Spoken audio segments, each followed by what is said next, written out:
Hey, Pastor Steve Waldron here today.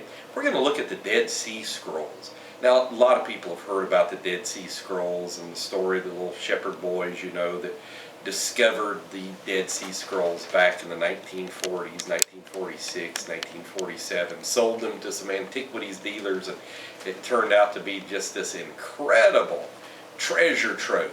Now, I've been to Qumran, the Qumran community. I've seen their mikvahs. I've walked all around there, seen the caves, and actually the Dead Sea Scroll discoveries was made over about 11 years, and there's many thousands of different scrolls that were found in there, written in several different forms of Hebrew. Most of the scrolls, well over 50% of the scrolls, aren't even biblical texts. They're more like manuals, discipline, this type thing. So people don't really realize that nobody's 100% sure who the preservers of the Dead Sea Scrolls are. There's many different thinking processes out there. Now it's been almost memed into the popular consciousness that's the Essenic community, or the Essenes, which were a set of ascetics that were looking for the teacher of righteousness and had a manual of righteousness and this type thing. Many have tried to equate John the Baptist and even Jesus Christ with that particular community. There was actually in Jerusalem an Essene gate. So they were rather populous, and they weren't this mystery. A lot of people try to say, well, they're this mystery group. No, they've been written about throughout the centuries. The Jews always knew about them, and Oriental historians always knew about them. So let me read some things about the Dead Sea Scrolls. I've got my little iPad out here. So the Dead Sea Scrolls, in the narrow sense of Qumran cave scrolls, are a collection of some 981 different texts discovered between 1946 and 1956 in 11 caves, known as the Qumran Caves, a Jewish settlement at Khirbet Qumran in the eastern Judean desert. And man, it is a desert. They get about an inch of rain a year out there. The caves are located about 1.2 miles inland from the northwest shore of the Dead Sea, from which they derive their name, the Dead Sea Scrolls. So the consensus is that the Qumran cave scrolls date from the last 3 centuries BC and the 1st century AD. So you can see, now that was highly disputed for many years, decades. They've had to say, no, this actually would, some of the oldest, like a Genesis text, they think is from 330 BC. And if Malachi quit writing about 400 BC, some would say 398 to get it closer, So you've got actual writings of the Old Testament in the same century, within the same century of when the last prophet Malachi would have written. So there's a lot of different ramifications. Let me just keep reading here some things that you might find interesting about the Dead Sea Scrolls.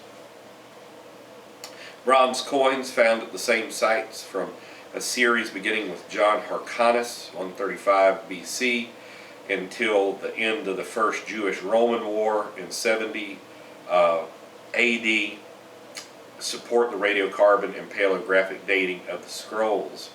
Manuscripts from additional Judean desert sites go back as far as the 8th century BC and as late as the 11th century AD.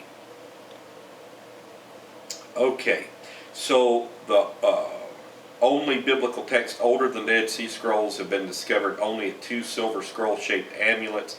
That's another archaeological find containing the priestly blessing of Numbers 6:24-26, excavated in Jerusalem at Katif Yanom, dated to 600 BC, and a piece of Leviticus housed in a synagogue burnt in the 6th century AD, analyzed in 215, was found to be the 4th oldest piece of the Torah known to exist. So most of the texts are written in Hebrew, some in Aramaic and different regional dialects, including Nabatean, and a few in Greek. And some people think they've actually discovered some portions of, like, from the letters of Timothy, some New Testament writings there as well. Some people think there have been some fragments, which would be fascinating because then you've got 1st century New Testament fragments. Okay, So let's keep going here. 40% of the scrolls are copies of texts from the Hebrew Scriptures. Approximately another 30% are from texts from the Second Temple period, and such as the Book of Enoch, the Book of Jubilees, the Book of Tobit, the Wisdom of Sirach, Psalms 152 through 155, etc. And the remaining roughly 30% are sectarian manuscripts of previously unknown documents that shed light on the rules and beliefs of a particular group or groups within Greater Jerusalem, like the community rule, the war scroll, the Peshur on Habakkuk, and the rule of the blessing. And so it goes into how they were found between 1946 and 1956 by Bedouin shepherds and a team of archaeologists.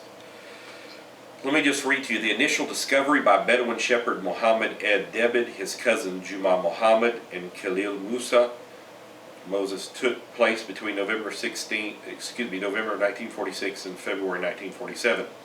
The shepherds discovered 7 scrolls housed in jars in a cave near what's known as the Qumran site.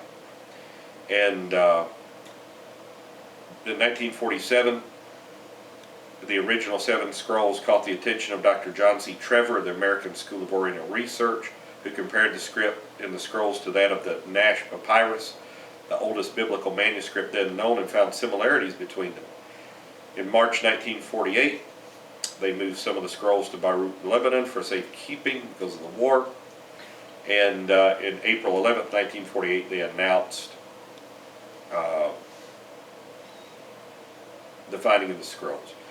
Backing up just a little bit, the Bedouin the one that discovered it, first took the scrolls to a dealer named Ibrahim in Bethlehem, and they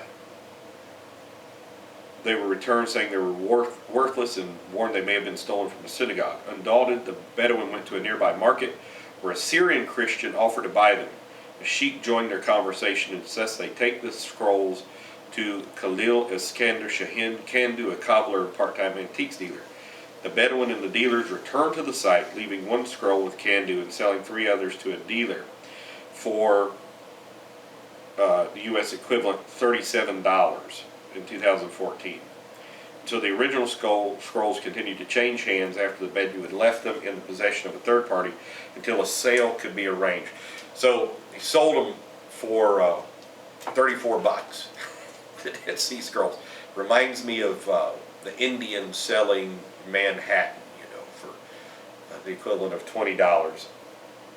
So then they began a search for the Qumran caves. The Qumran caves were rediscovered, new scroll discoveries from 49 to 51, 1941, and then excavations at Qumran from 1951 to 1956, and under Roland Duval.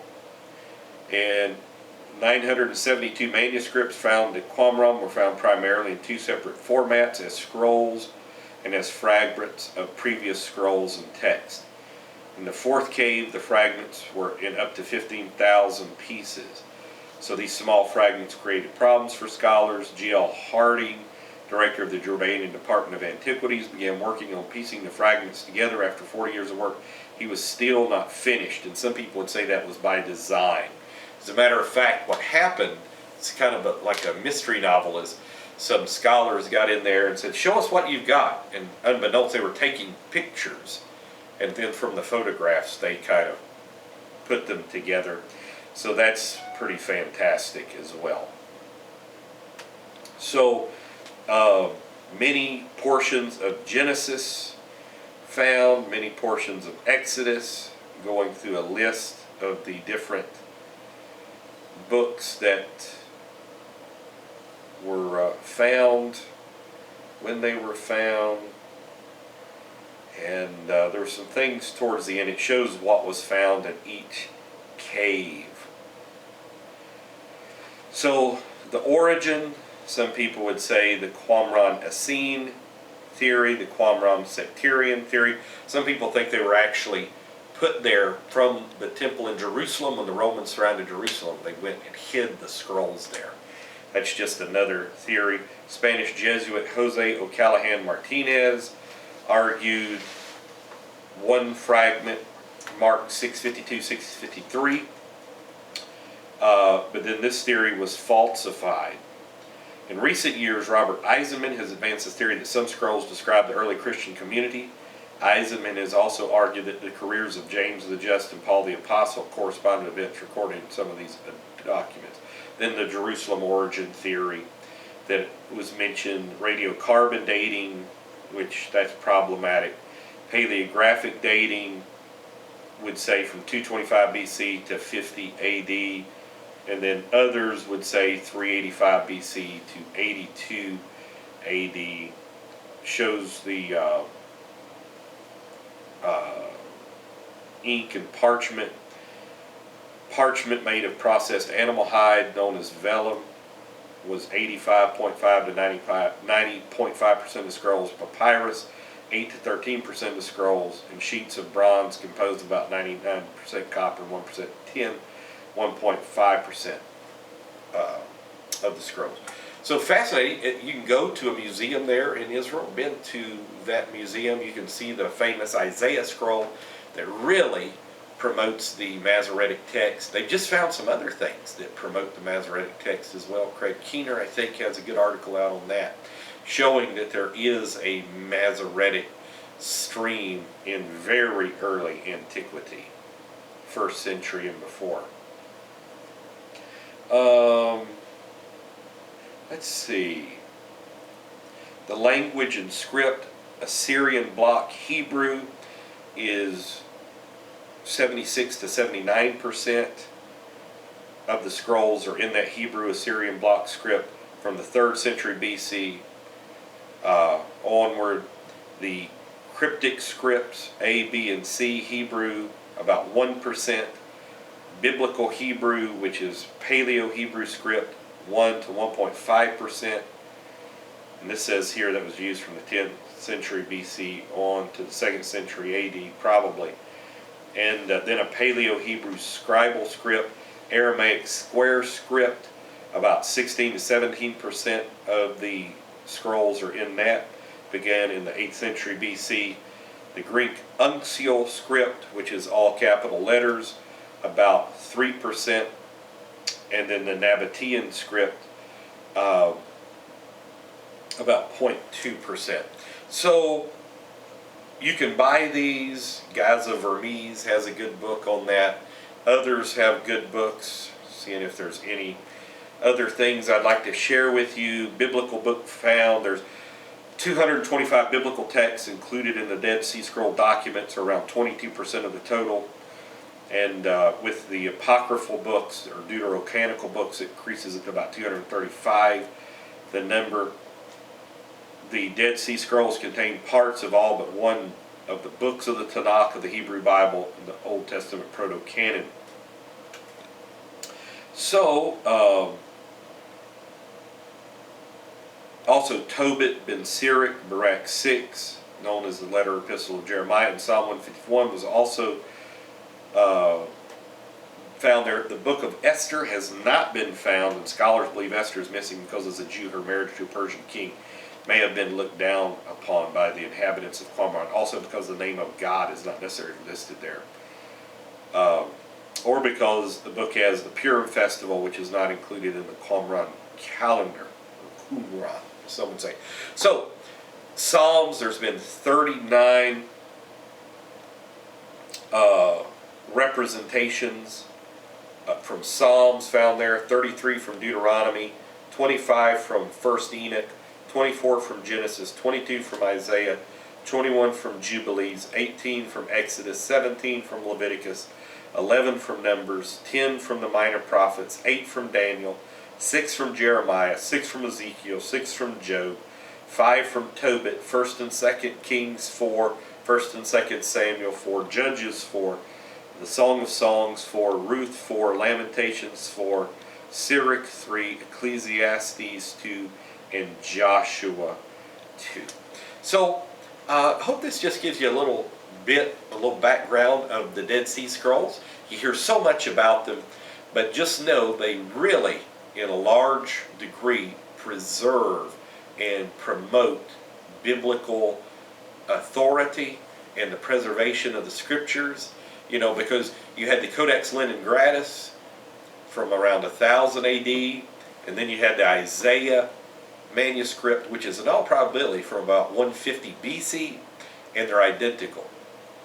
Because people who were non-Bible believers, even claiming to be Christians, but non-Bible believers, did not think that any group of human beings could preserve Scripture so accurately in the days before the printing press. And it really showed that they could. Another great book that breaks down the Dead Sea Scrolls, fantastic. It's called Crowned with Glory by Thomas Holland. It's got a lot of other things in it as well as that. So just keep believing the Word of God. It will see you through any of the most troublous times. God bless you today.